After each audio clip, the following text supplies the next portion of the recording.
On to qualifying from Senegal, round 2 of Extreme E, and Veloce hoping for a better weekend than they had in Saudi Arabia. Stefan Sarazan had that huge crash, which meant that Jamie Chadwick got no seat time at all. This time round, she was on a big push herself, did well to hold on to that as she continues to learn the trade of off-road driving. Stefan Sarazan took over for the second part of the run, and a much more satisfactory result. Instead of a big crash, they finished in P6. Second car out on course was Acciona Sainz, Carlos Sainz, King Carlos, winner of the Dakar, a World Rally champion, and that's what you do when you're a World Rally champion. Big jumps. He was absolutely flying, literally, and on the clocks as well. Laia Sanz had her turn in the car, and unfortunately for them, when she was out, the car ground to a halt out on course. So a DNF for Sainz. Similar issues, in fact, for Andretti United with Timmy Hansen and Katie Munnings. Couple of hard landings for Timmy. He stopped the car out. It looked like it was game over. He did manage to get it restarted in the end, but some 3 minutes lost. And they were probably going to be relying on bad luck for other teams to get through to the semi-finals this time round. They had a puncture last time for Munnings, and they still made it, so all to play for. Never give up. On to RXR, Rosberg Extreme Racing, winners of the first round in Saudi Arabia with Johan Kristoffersen and Molly Taylor. They won every session in Saudi, got a penalty for speeding in the switch zone in one of them, which dropped them down, but in terms of being fastest on the timesheets, they were there. Not so this time round. They got P3, which is a good result, but they will want to be right at the top of the table. Work to do for the super quick pairing. Abt Cupra, another team looking for a better weekend than they had in Saudi Arabia. 2 big crashes for Claudia Hurtgen. In fact, Claudia here having more bad luck. She wasn't very well, so the team requested from the championship that they use the female championship driver. So Ekstrom coming in and handing over to Jutta Kleinsmith. Kleinsmith won the Dakar here on this very beach 20 years ago, and she was on incredible form. Unfortunately, she left to get into the car slightly too early in the switch zone, and that meant they were given a 15-second penalty, which would see them in P4, but a great run all the same. X44, Lewis Hamilton's Extreme E team, 9-time World Rally champion Sebastian Loeb at the wheel and in fine form. It was so close on the timesheets at the top of the table, but no mistakes from Loeb. And then we saw a small one from him in Saudi last time. He didn't drop off the side of a dune, didn't drop off the top of a few though. Big jumps aplenty. And then it was Gutierrez who took the wheel for the second part of the run. She was so quick, they went fastest overall. Segi TV, Chip Ganassi Racing, Sarah Price and Kyle Leduc, another team who'd had a shocking time in Saudi Arabia. 2 crashes for Kyle Leduc, not so this time round. Bottom of the screen, he kept lighting it up with green sectors, absolutely flying.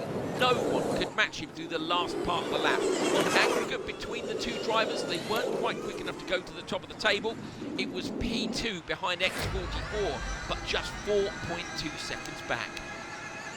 This weekend, Kevin Hansen covering for Jenson Button at JBXE.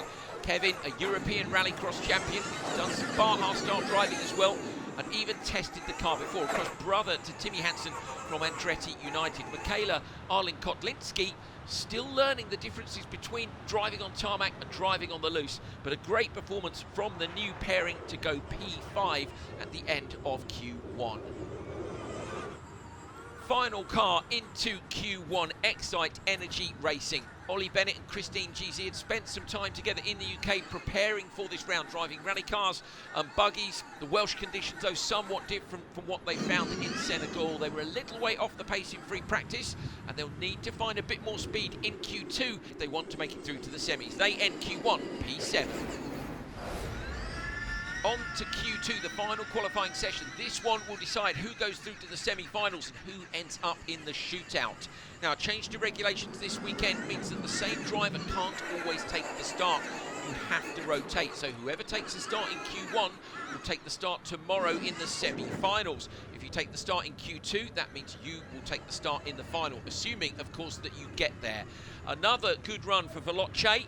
Jamie Chadwick and Stefan Sarazan with their moments, a bit sideways, kicking up the sand. After a good run by both drivers, they end the session in P5, into the semi-finals. Much better result than Saudi. Andretti United, Katie Munnings and Timmy Hansen. Munnings at the wheel for the first part of her run. So difficult for these two drivers. Last time out, Katie had a puncture, fought back from it. They made the semi-finals. They ended up P2 this time round with that huge 3.5-minute loss when Hansen was at the wheel and had to reset the car in Q1.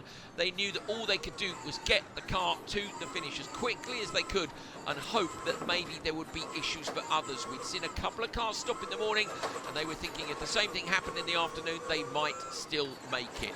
Also, points up for grabs in the super sector, it's so hard to judge plenty of every bump. opportunities to keep trying. You can hit the same bump twice, but never feel the same in the car. From the weekend, but ultimately, challenging not weekend. enough for I them think to make it through to the semi-finals. They end the day P8. Rosberg, Extreme Racing, Molly Taylor, watch this, over the crest, she gets the car really sideways, guns the throttle, straightens the steering out, pulls it back down again, only lost a couple of seconds. Bottom of the screen, you can see at this point, they were well up on their competitors and looking to go towards the top of the table. Molly Taylor, full concentration. This place is a real roller coaster. There is a big risk-reward ratio here. How quickly do you want to send it over some of these crests? There you go, rear end of the car kicking up really high. If you risk it, you can make the time up. But if you get it wrong, you lose a ton. This last sector here, Carl Leduc has showed everyone in Q1 just how quickly you can go through it. Christopherson and Taylor were trying really, really hard. Ultimately, not quite enough pace to go top of the table. They end the day P2.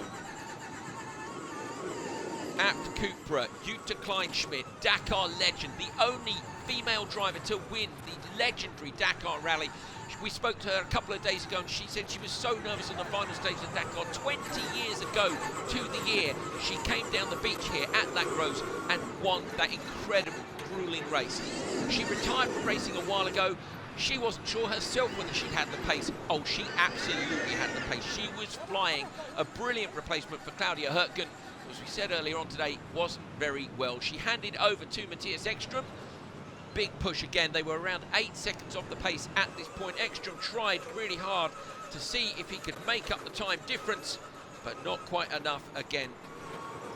They end the session an impressive P3. X44, Sebastian Loeb and Cristina Gutierrez, so impressive, both drivers on that first run, and look at the margin they came into this on. 15 seconds up. Gutierrez at this point had actually lost a few seconds.